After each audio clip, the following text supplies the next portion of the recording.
Mesdames, Mesdemoiselles et Messieurs, bonsoir. Toutes nos excuses pour le retard avec lequel nous commençons cette édition du journal. Cela est dû à la troisième conférence de Vassoula Raiden qui passait en direct sur votre chaîne depuis le stade Raphaël de Kinshasa en direct.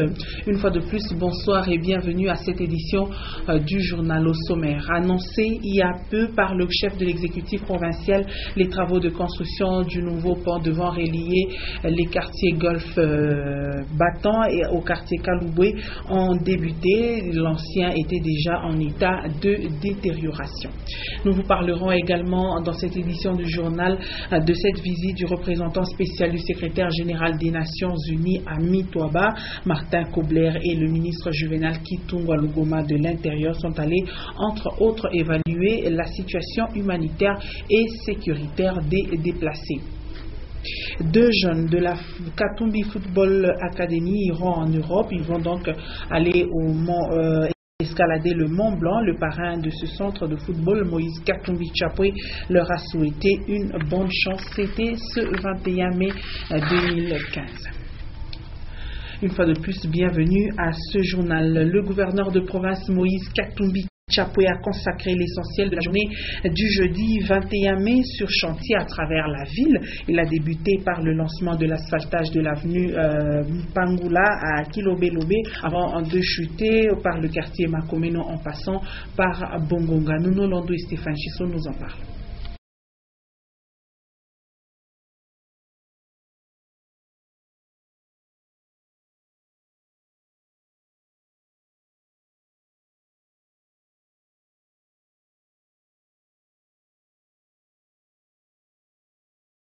Porter une dose d'espoir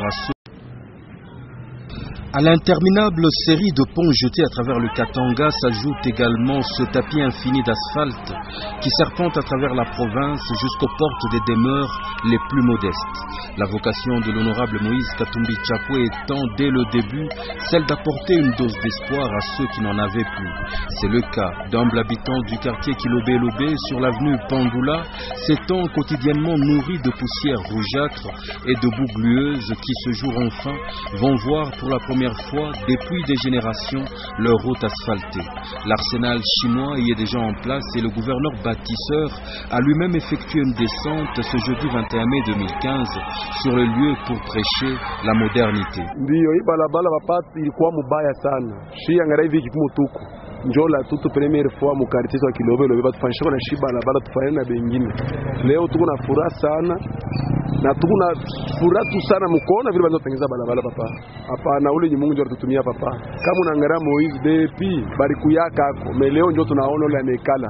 Anakumbuka banduku yake mfason tulikuanza kutosha mvumbi atupatie na shika burimbo papa.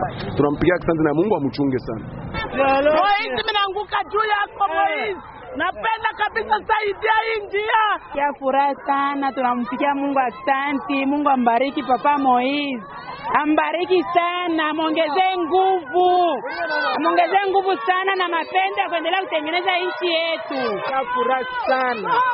Tunachukua furaha sana kwa kututengenezea barabara. Juu vumbi lipita.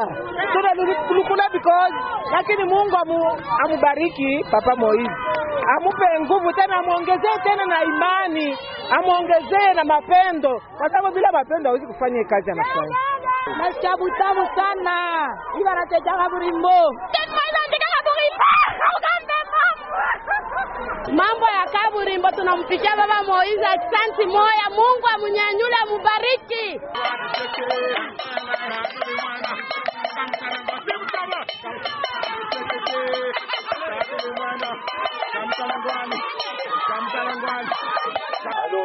Mambo ya umma yaisha sasa vile Mungu watoto akili. Kisha kaburimbo ndio tutakuwa sasa na moto kuweka moto.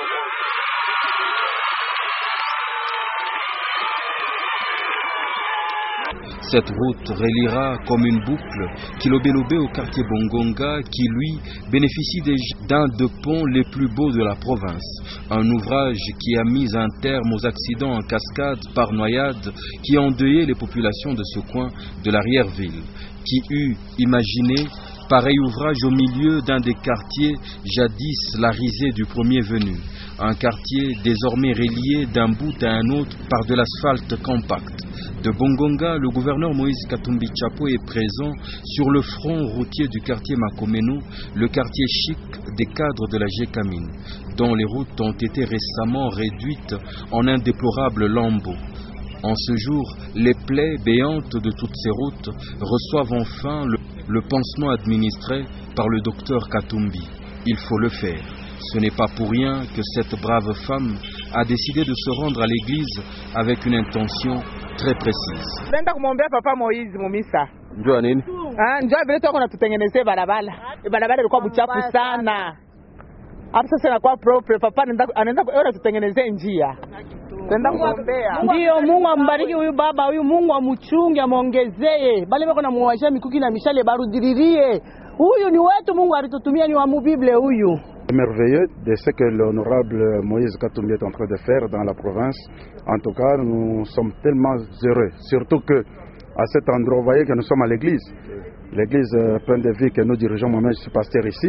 Vraiment, imagine-toi ce que je peux ressentir. C'est une grande joie et je prie pour que Dieu le bénisse, que Dieu le garde, le protège, qu'il le fasse encore plus que ça. La fiche du bilan de l'honorable gouverneur du Katanga est plus qu'éloquente. Ses réalisations sur terrain dépassant de très loin ses discours en quantité. Restons sur ce chapitre des infrastructures pour dire qu'un nouveau pont est en construction du côté du pont Kalouboué. L'actuel en état de détérioration risquerait de causer des dégâts fâcheux. En vue d'éviter le pire, le gouvernement provincial du Katanga a songé à sa construction dont les travaux ont déjà débuté. Patricia Naïsmouaouka et Teddy Kongolo. Le pont Kalouboué du quartier Golfe est dans un état de détérioration accentué avec des planches qui se détachent déjà, causant du bruit strident et des garde-fous détériorés, inquiétant les usagers qui l'empruntent. En vue de permettre une bonne circulation des habitants du quartier Golfe Terminus, Le Bâton et Kalouboué, un autre pont est en construction et les travaux ont débuté. Sur le lieu de construction, les ateliers sont en place. Les ouvriers commis à cette tâche sont à pied d'œuvre. Les grues, pelles, chargeuses, marteaux de forage et ferrons sont là les éléments constitutifs de construction du nouveau pont à 2 voies de circulation qui sont déjà placés. La première étape des travaux est l'aplanissement du terrain. Les tuyauteries souterraines de la Régie des eaux sont les quelques difficultés que rencontrent les constructeurs du nouveau pont. Nous sommes déjà en pleine saison sèche avec toutes ces humidités et pour éviter le froid, certains ménages préfèrent utiliser dangereusement la braise, voire les chaufferettes. Et le constat est qu'on a carrément oublié les cheminées héritées de l'époque coloniale. C'est un constat de Consolat Kanja. Pour lutter contre le froid, les anciennes constructions, notamment celles des Belges, prévoyaient des cheminées destinées au bois de chauffage pendant les périodes froides. Les anciennes maisons belges qui sont encore utilisées aujourd'hui, qui ont été construites par les Belges et pour les Belges, ont des cheminées. Mais une fois repris par les Congolais, les mêmes maisons, on se rend compte que les cheminées ne sont pas utilisées. Mais de nos jours, les constructions dites modernes ne réservent aucune place pour réchauffer les maisons. Les spécialistes en architecture parlent plutôt d'un problème de culture. Les accessoires en construction sont ajoutés en fonction des besoins. Dans notre culture, les gens n'ont pas l'habitude d'utiliser des cheminées. Les gens sont plutôt habitués à utiliser des braseros qui mettent à côté de leurs pieds. On s'est réunissait autour des foyers, mais les foyers tels qu'utilisés dans les maisons via les cheminées n'entrent pas dans notre culture et donc la plupart des gens qui reprennent ces maisons belges n'utilisent pas les cheminées. Et puisque ce sont des structures qui ne sont pas utilisées, les concepteurs actuels ne les intègrent plus dans ces bâtiments parce qu'en réalité ça devient juste un élément décoratif et qui ne joue plus sa fonction. Et pour garder une température ambiante dans les maisons, outre les briques cuites, l'on recommande l'usage des faux plafonds, vu que les tôles simples transmettent directement la température extérieure, avec toutes les conséquences sur la santé. Autre chose à présent, une deuxième opération dénommée Mbata ya Mukolo a eu lieu en début de cette semaine au Congo, au Brazzaville. Celle-ci a consisté à refouler les Congolais de la République démocratique du Congo non en règle. Interrogé à ce sujet, un internationaliste affirme que cette opération ne peut pas entamer les relations diplomatiques entre ces deux pays, surtout parce qu'il existe des lois en la matière avant de s'installer dans un pays choisi comme seconde patrie. Plus d'amples explications avec Linda Lukalo. Des ressortissants de la République démocratique du Congo résidant à Brazzaville ont été expulsés depuis mercredi. Ils ont déclaré avoir regagné Kinshasa en catastrophe à bord d'un bateau. Pour les internationalistes, cette opération dénommée Mbata ya Mukolo n'entame pas les relations diplomatiques entre les deux pays. Elle serait engagée dans le cas où un État prenait la décision d'expulser des ressortissants d'un pays qui sont en ordre avec leurs documents d'identité. Dans ce cas, le pays frustré a le droit de réagir et deux solutions sont envisageables. Premièrement, une mesure de répression en envisageant par exemple de geler les intérêts du pays. Et deuxièmement, une mesure de rétorsion. Ça veut dire agir tel que le fait le pays qui expulse. En des termes un peu plus clairs, expulser ses ressortissants. Mais pour le cas du Congo-Brazzaville, il s'agit d'un refoulement des sans-papiers, une action reconnue à un État souverain. Il faut tout de même évoquer les mesures d'encadrement telles que le respect des droits humains. Je le disais en début de ce journal, le ministre provincial de l'Intérieur, Juvenal Kitungwa Lugoma, a accompagné Martin Kobler à Mitwaba. L'objectif de cette mission est double. D'abord, évaluer la situation humanitaire puis sécuritaire dans cette zone opérationnelle au seigneur de guerre Gédéon Kyungu qui a semé, voulais-je dire, la terreur et la désolation. Plusieurs réunions ont été tenues, notamment avec la société civile et les humanitaires, nous dit Léon Magloire. Juvenal Kitungwa Lugoma et Martin Kobler dans la cité de Mitwaba. Cette mission conjointe était à la fois sécuritaire et humanitaire. Aussitôt arrivés sur place, le numéro 1 de la sécurité au Katanga et le numéro 1 de la MONUSCO ont tout d'abord présidé une réunion de sécurité. Ensuite, ce sont les humanitaires qui ont dressé le tableau des déplacés internes de tout le territoire de Mitwaba. Et actuellement, nombre des compatriotes qui avaient fui les violences des hommes de Gédéon commencent à retourner petit à petit dans leur village, ont fait remarquer les représentants des humanitaires présents à Mitwaba. Et lors de l'échange avec la société civile, Martin Kobler et Juvenal Kitungwa ont écouté avec beaucoup d'attention les vœux d'une femme de Mitwaba qui demande le retour d'une paix durable dans sa contrée. On parle de guerre, quand on parle des crises, la première victime c'est la maman avec les enfants. La maman en a marre d'avoir toujours des bagages sous la tête et les enfants autour. Toujours en train de fuir, pas de logis, pas d'abri. La mousse qu'elle a achetée le matin, le soir, elle doit la perdre quelque part. Il y a trop de plaidoyer, mais en résumé, la maman exige la paix.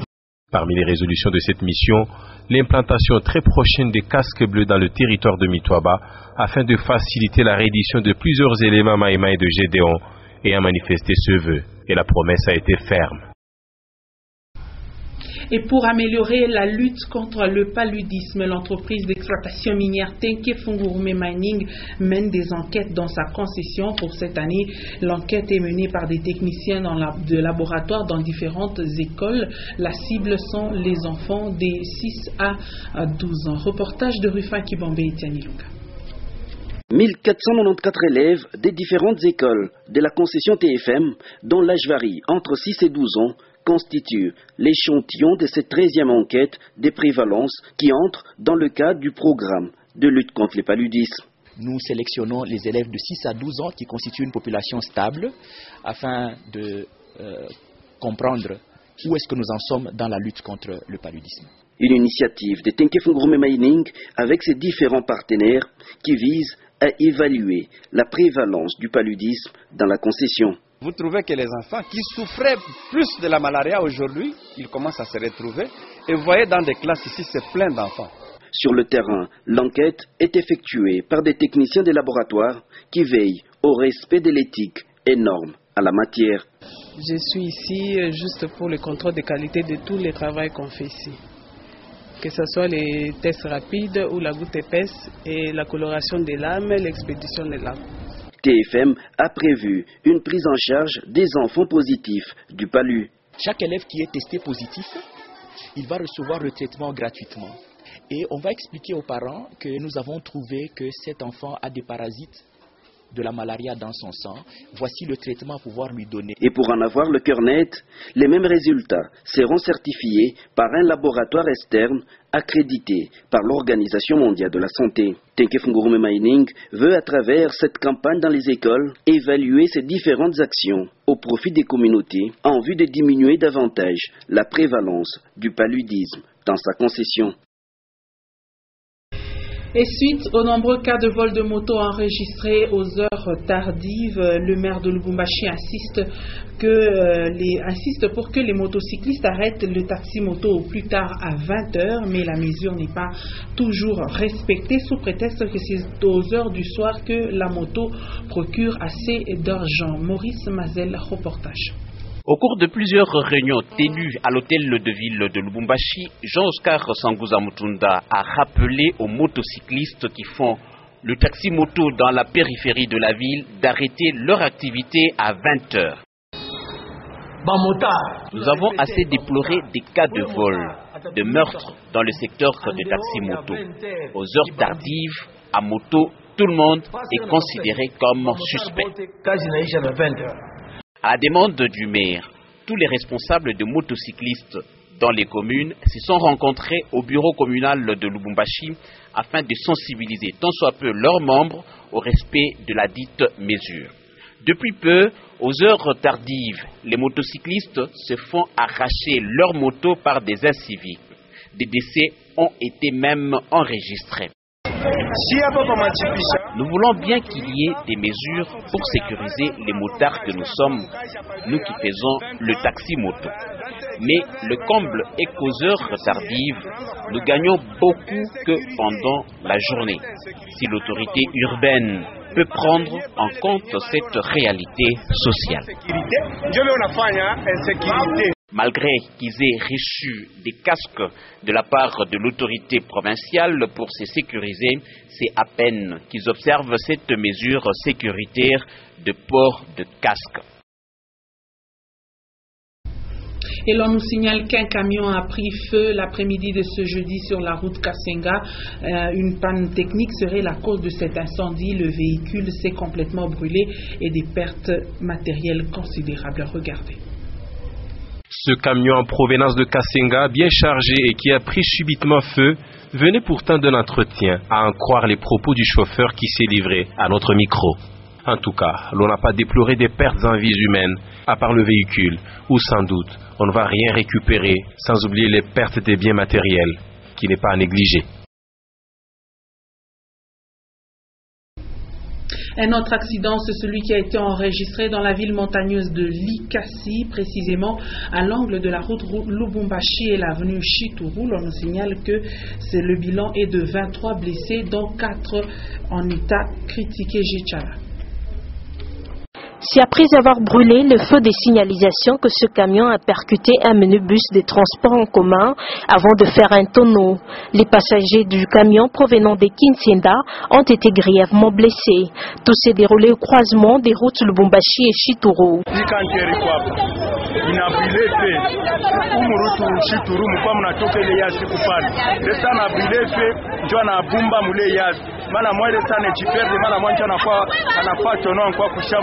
Bapesera baza kuangalia wala kupiga kazi yao bien. Kama naona motoka iko na bantu, bashandame. Kama naona chauffeur yeye mwenyewe motoka, bandame savoir.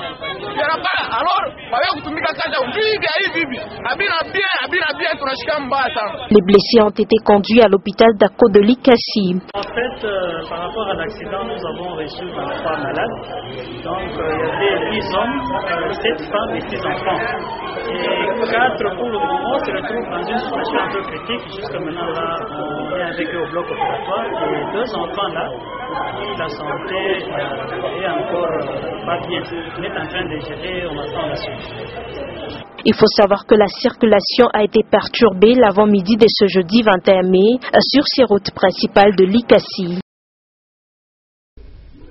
Parlons religion à présent. Vassoula Raïden a tenu une 3e conférence en République démocratique du Congo ce 21 mai. Cette dernière s'est tenue à Kinshasa en présence de plusieurs fidèles et chrétiens des différentes confessions religieuses venus pour la circonstance.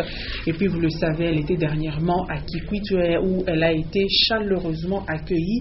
C'était pour la 2e étape de sa conférence sur la vraie vie en Dieu qui s'est tenue sur le parvis de la cathédrale de Kikwit. Cette messagère de Dieu y a également reçu des dons de la part des chrétiens. Suivez.